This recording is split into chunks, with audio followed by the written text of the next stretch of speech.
And we're back with another episode of Mess to Mission. And this one I think is going to be near and dear to my heart because I have my new friend Cassie here, and we are talking about all things health and wellness and kind of her journey into entrepreneurship.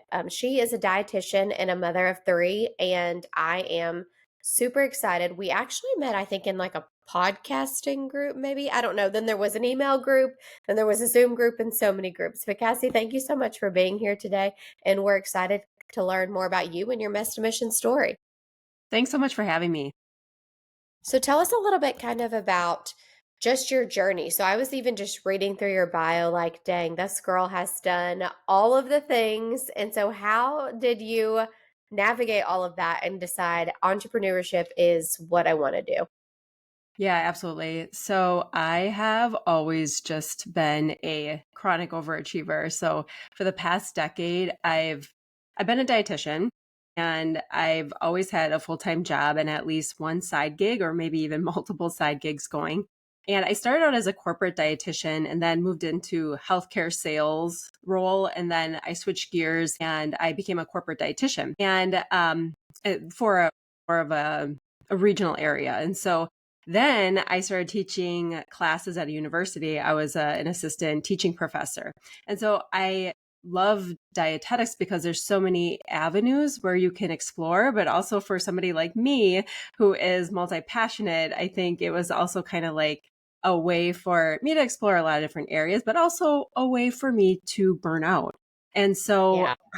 I was just juggling so many things. I started working and consulting in long-term care facilities or nursing homes. And I was doing a pretty good job juggling it all. And as you mentioned, I have three kids. And so I think I was doing a good job after the first, after the second, you can like work as they go to sleep. But Yes. it's like, as soon as we added the third child, it just got harder and harder to work at night, like exhausted and to kind of like throw the final stick in the fire. So I was at my teaching job and I kind of took over a position for somebody who had gone on maternity leave. And on top of that, one of the dietitians on my team who was consulting for me, she went in another direction. So I picked up like 100 hours extra a month on my side gig on top of my full-time job. And I did this for like a couple months and I was just exhausted, burned out, crabby with my husband, exhausted with my kids. I was not showing up as the mom or the wife, or honestly, like the career-driven woman that I wanted to be, that I saw myself as. So I had to take a good hard look at what I was doing and what I was filling my calendar with. And I had to take a moment to reflect on if like the values that are near and dear to my heart that I say I value, if they're showing up on my calendar. And they weren't, let me tell you, they just were not. And Yes. so I had to make a lot of hard decisions. I had to, I decided to quit my full-time job teaching to work more on the consulting and then also to start working more in Wellness That Fits, which I feel like is my true passion because I get to work with busy, exhausted moms and teach them and relate to them and like teach them strategies on what I did that worked for me and implement strategies that, works with a busy schedule with kids and everything. I think it's been a crazy transition because I'm so used to like working all the time. And now it's like I've slowed down and I'm trying to like find this happy medium of like, or I guess like redefining what success means to me because it might not be like hitting the same financial goals that I used to, but it's more grounded in my values, having more family time and being able to separate work and family life. So that has been a journey in itself. And Yes. that's kind of been like my journey for the past 2 years, I'd say. So when you're kind of going through and filling up your calendar previously, that I feel like is exactly what corporate teaches you, because that's at least my experience is that, as much as you could get jam packed in a day to check off the list, and that was kind of like my corporate lifestyle.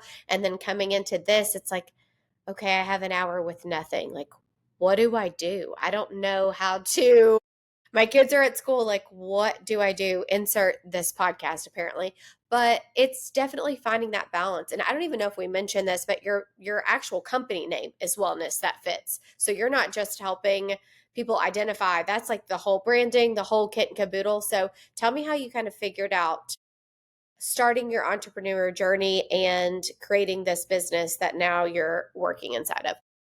Yeah, the name Wellness That Fits really has to do with fitting wellness into your life, not the other way around. I think so many women, they're juggling so many things, they're wearing so many hats, they're taking care of everybody. And they often feel like, we could get into a whole thing about like dieting and like diet culture and all this, but like they Yeah. often feel like they have to fit themselves into somebody else's idea of wellness.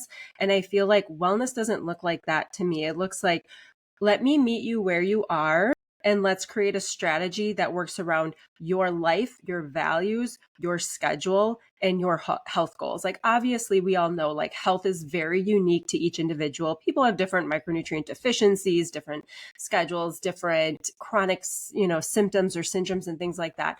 And so I really believe strongly in that it's not a one size fits all, and we should be fitting wellness into your life. Again, not the other way around. And I also kind of liked the pun of like fitting, like fit in your jeans and like fitting into your calendar Yes. and making it fit your life. Yeah. So that's the name behind it. And really it's my mission to, so let me just, health is so important to me. And I think we should all be prioritizing it because of that cliche statement, like put your mask on before you help other people put their masks on. But I also think like it's great to be healthy, to live longer. But for me, I feel like we could be taken from this earth any day. And so live your life to the fullest. And in the here and now, what can we do to better ourselves, to make those around us like have a better life? So for example, how can I take care of myself so that I'm showing up better for my kids, for my family, for my community in the workplace, and all those areas? Because I think when we come to the table with like as our true selves, fully energized, not completely mentally exhausted with all the things that are going on, not completely depleted because we haven't put nutrition, exercise, sleep into the equation. So when we have shown up like as the person we were put on this earth to be, we are able as women to serve so many people. Like I believe in self-care, but I also believe that the reason for self-care is for serving others and serving our community and showing up as our best selves. So that's kind of like the idea and the mission around Wellness That Fits. I love that. And I don't even know where I saw this, but I saw something that was like whenever women are healthy, happy, ready to go in their career driven, they often turn around and serve their communities. Whereas like women entrepreneurs are the top people that are going to pour back into their community or they're going to pour back into other women. And I think that's so true. As moms, we often put self-care last. And so it's so hard to reframe your mindset. And I was actually on Threads laughing about this because I'm like, I can just do two self-care things a day. That's what I need to do. But like two does not seem like a lot, but it's hard. And I have to be intentional about it, especially about building around my kids and schedule and everything else. Yeah, and I couldn't agree more because I've struggled with this as well. As much as I preach it, like I also struggle with it because you're you're often putting your kids first, and like how can you move your calendar around so everything fits around them and everybody else. And so it is hard. And I would say something that has just been honestly like life changing for me and what I preach about is meal prep, because holy cow, I honestly never really did a lot of meal prep before, like 3 years ago, and I started about then. And just setting aside like one day on a Sunday, I do Sunday, can dramatically impact the rest of your week. I want to be present with my kids. I want to be able to create a schedule where I am prioritizing work during my workday and trying to get out of our head. I know it's really hard to like set work aside and then like be fully present with your kids and your family, but that has been a huge goal of mine. And I know that the biggest thing that has helped that is finding a meal prep day, prepping some core ingredients ahead of time so that when your weekday hits and everyone's like, what's for dinner? Everybody like hates that question. They cringe at that question. you have a plan and you can just assemble some ingredients, maybe reheat some things. And you know what? For me, it has given me so much time back with my family. Like I'm able to spend more one-on-one time with my kids. I'm able to go outside and play with them. It's like dad's not just the fun guy, mom can be fun too. And I have two kids in school and my daughter's three. But so the two kids in school, they, come home with like homework and other things that you have to dedicate your time to in the evenings. So a huge part of that productivity and really reclaiming some of that time with your family for me has been meal prep. It's a total game changer. Well, I think you can even take it one step further. So, like for us, we have older kids in travel sports. And so I can look at the calendar and say, okay, we know this night and this night we have practice or we have this thing to do. So, what's something that's going to have that everybody's going to eat that we can have on this night? And then making sure that everybody knows the plan. So it's not Wednesday and it's like, well, what do you want to eat? Well, what do you want to eat? Well, I guess we have this. And like, obviously, things change and kids crash out and don't want what we had talked about or something happens. But the more that I can prep in advance, meal prep, even just mapping out when we're going to be home, if something needs to go in the crock pot because we're not going to be home till 9:30, it's been a huge weight off of my shoulders and just better all around for our health journey because then we're not going through the drive-through at 10 p.m. at Right. a place that we don't want to be eating at in theory, but it's just it's quick and it's easy. But now it's like $60 to take 5 people through a drive-through, so it's really not doing yourself any favors, nutrition or financially, by not having that prepped ahead schedule. Yeah, 100%. I actually just read a stat from Investopedia, I think it was from, and it said that you can actually save $300 a month by meal prepping. And I was just like floored. And then, but as you think of it, like you just said, you go through the drive through, you're spending like $60 at least. It's Mhm. crazy the cost of food. So I really believe that stat now because I really think you can dramatically decrease that. And like you said, too, the nutrition aspect. And just to tie in your question and point before about the self care, we can actually meal prep for ourselves, but it's also for our family. And then it's like hitting two birds with one stone. So I think for those moms that maybe are shying away from self care because they feel like they have too much to do for their family, you're actually taking care of your family, right? Like by meal prepping and getting a lot of that stuff done ahead of time. So I think that's just super important. Like it's almost like a habit stack, like where you Love a are good hitting habit two birds with stack. one stone. Yeah. Yes, I love that. And even so, like for our kids, I have one fantastic eater. I have one semi-good eater, and then I have one that will send me into orbit over the edge, down the bridge. Like she is the world's pickiest. So I have three different, very versatile. But like for her, even we've done Veggie Mac or something to kind of like sneak things in or incorporate. But I've never thought about it that like that is self-care. Like, I'm trying to keep her alive and I'm trying to be creative on ways to help her nutritionally when all she just wants to eat is probably a bag of Reese cups if I would allow her to. But Oh, yeah. yeah, it's so hard to think about different ways. So tell us a little bit, maybe some about your like favorite strategies for moms or some things that you've taught about in the past of, like you said, meal prepping ahead or things that you just love that can benefit people who are maybe in that, like, I don't really know where to start phase. Yeah, I think even if you can set aside 5 minutes, 10 minutes at first, like when you get home from the grocery store, if you're doing a pickup or whatever, literally wash your produce ahead of time before putting it away. That is like the minimal thing that you can do because I will tell you, I'm the first one to open the fridge and be like, I don't really want to wash that right now. What's the quickest thing? And it's like so stupid, but we can get really like lazy when we're in a hurry. And so I think washing your veggies is like a really good first step.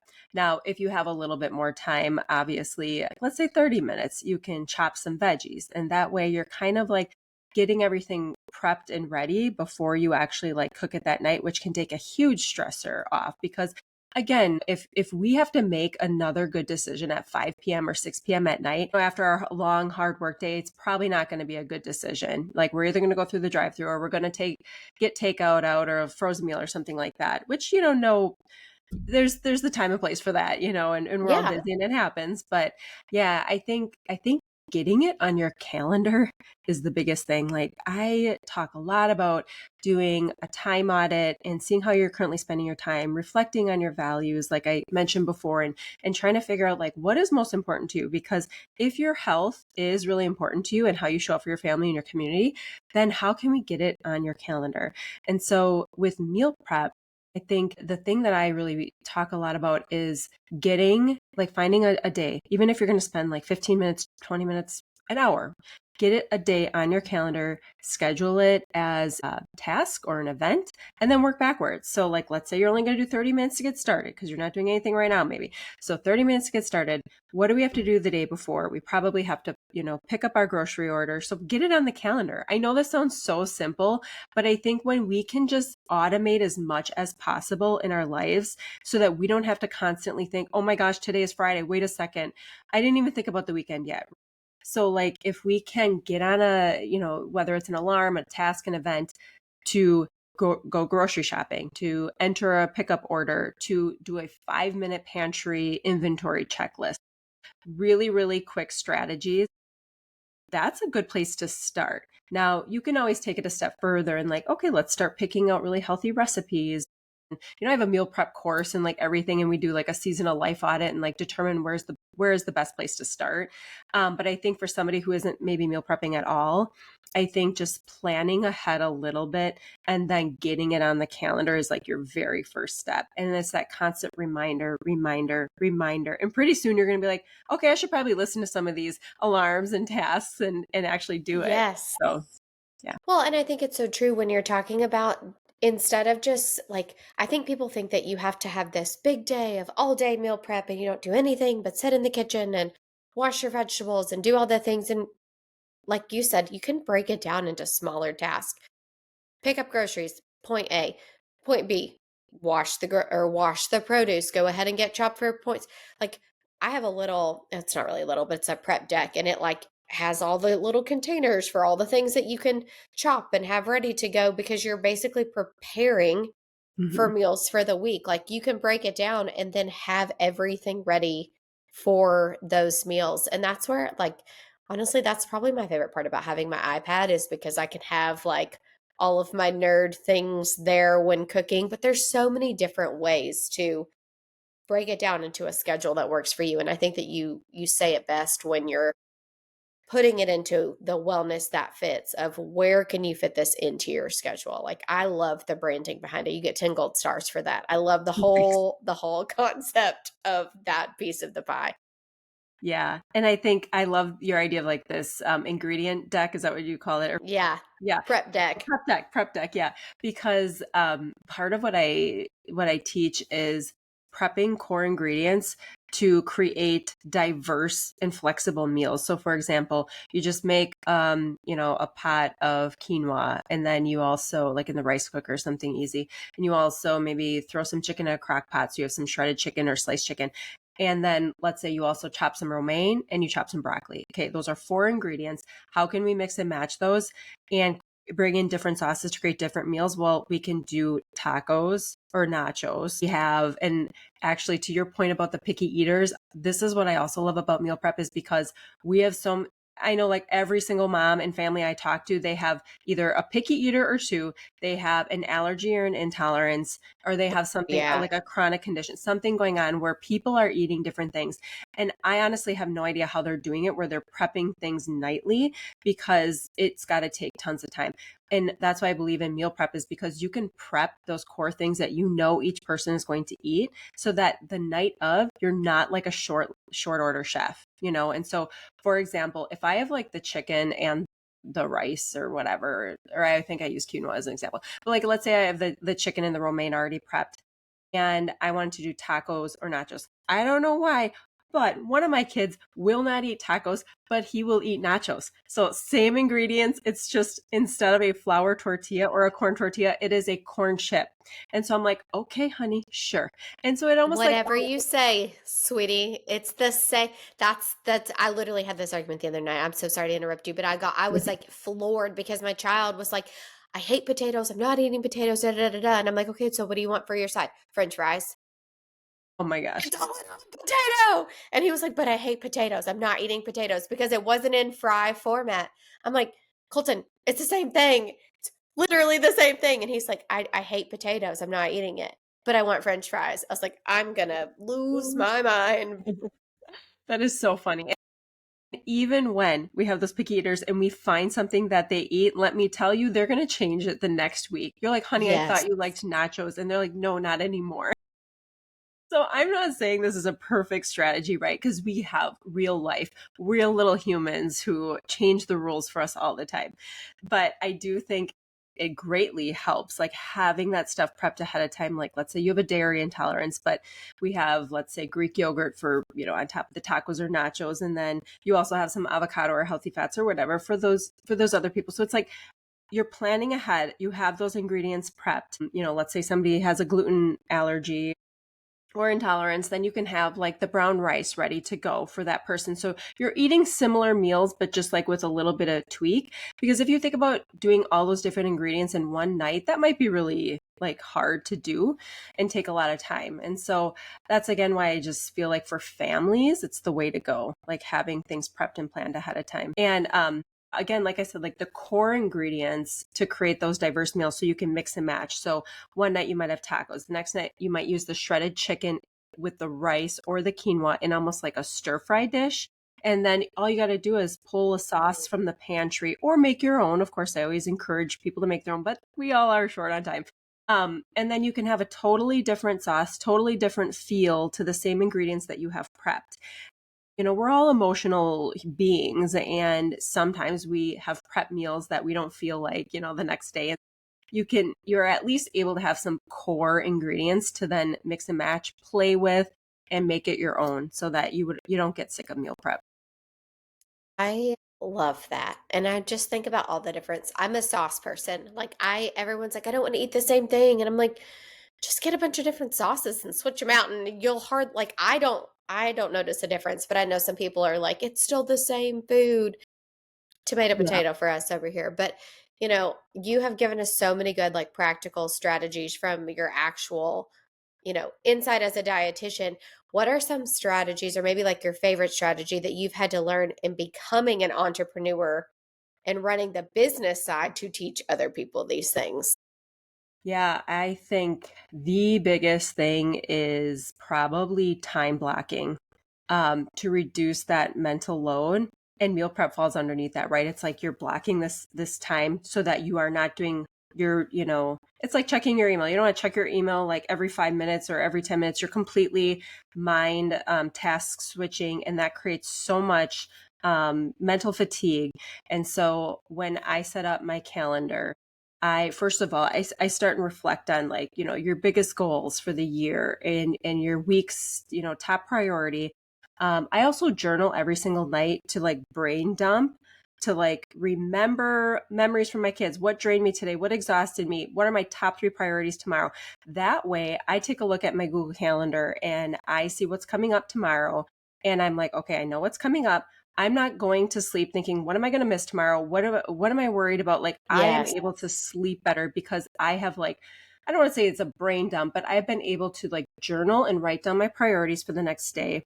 And then again, time blocking. And so I use Google Calendar a lot. I also have a paper planner, but if I can combine similar tasks into one, like let's say, and then also like theme days. So as much as I love creating an ideal week with themed days of like, let's say podcasting and then podcast guesting and then, editing or my consulting work or talking with clients. I like to do that. But as you know, being a mom, all of a sudden a kid gets sick, everything, Yes. your ideal week gets thrown out the window. So that's probably, so I love to do all those things and those have helped me the most.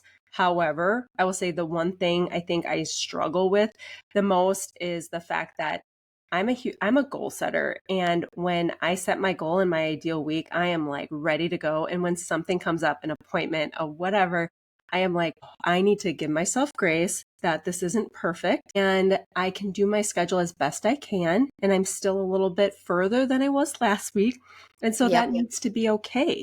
Because if I hold myself to this unrealistic standard, that it's like I'm planning for things that I know there's going to be some sort of like I've gotten better at planning white space in because I know something's going to come up and I have to address it. But still, even with that white space, I think it can be difficult, with children and random schedules and random stuff happening and all of a sudden there's a school event going on that you didn't know about, like all these Yeah, different things that can really throw in a wrench. But I love that. I am also a Google Calendar slash paper planner. Like something about writing it down and then being able to take like all my tasks for the week and like what's going to happen on Monday, even on an admin day. Like I have my planner is a daily planner because I'm really psychotically type A like that. But like I can say on Monday, here's everything I'm going to get crossed off, and Tuesday, and take all my weekly goals, put them into daily goals. And so it's not so overstimulating for me. It breaks it down into more tangible chunks. And then I can see what time has been like admin blocked out on my calendar that I can block out. So people can't book podcasts or things like that. So I am 200% on the time blocking train. Like I wish I can't verbalize to people enough how much I love it, because then I can also say, this is my time. And if it needs to pivot, that's great. But like I always give it anxiety about like canceling an appointment or needing to reschedule something. But at the end of the day, it just is what it is. I've decided that the life will go on. But I mean, you've seen how hard, even for our email group, to get people's calendars and stuff coordinated and consistent schedule. It gets a little bit crazy. But kind of as we're wrapping up here a little bit about just all the businesses and everything, how can people connect with you? How can people learn about Wellness That Fits, find you on socials, get involved with your business, all the things that you're preaching? Because I am, for one, obsessed. Like, I think that's great. I'm all about the prep and trying to get just as routine as possible to not be overwhelmed. So, how can they connect with you? yeah, so you can check out my website, wellnessthatfits.com. I'm also on like all the social handles with the same name. So on Instagram at wellnessthatfits. And I actually do have a brain. I wanted to offer this to your listeners. It's like a quiz just to see how productive your brain can be. It's called Is Your Brain Fueled for Focus and Productivity?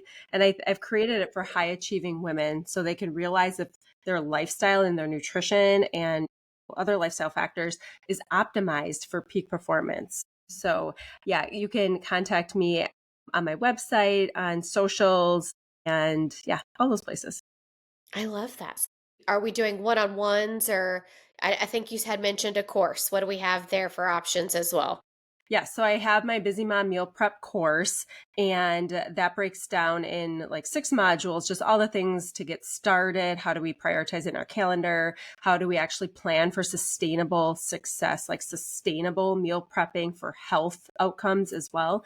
I also have a monthly meal plan subscription for those moms who are like, I don't want to learn how to fish. I just need a fish right now. And I think I'm just trying to meet people where they're at. So that meal plan subscription. And then I, again, work with busy, high achieving moms one on one in my coaching program, where we are really trying to optimize their brain, their nutrition, so that they can be productive and focused at work, so that they can then be more present at home and not feel like, completely brain fog. And like so many of us moms feel sometimes like we got 1,000 things going on in our head. So that's my one on one coaching. I love it. Cassie, thank you so much for being here. I have loved learning about what you do, how it implements, because I think it's so important, and I can't wait for other people to hear about it as well. So thank you so much for being here and telling us your mess to mission story. And thank you so much, Linz, for having me.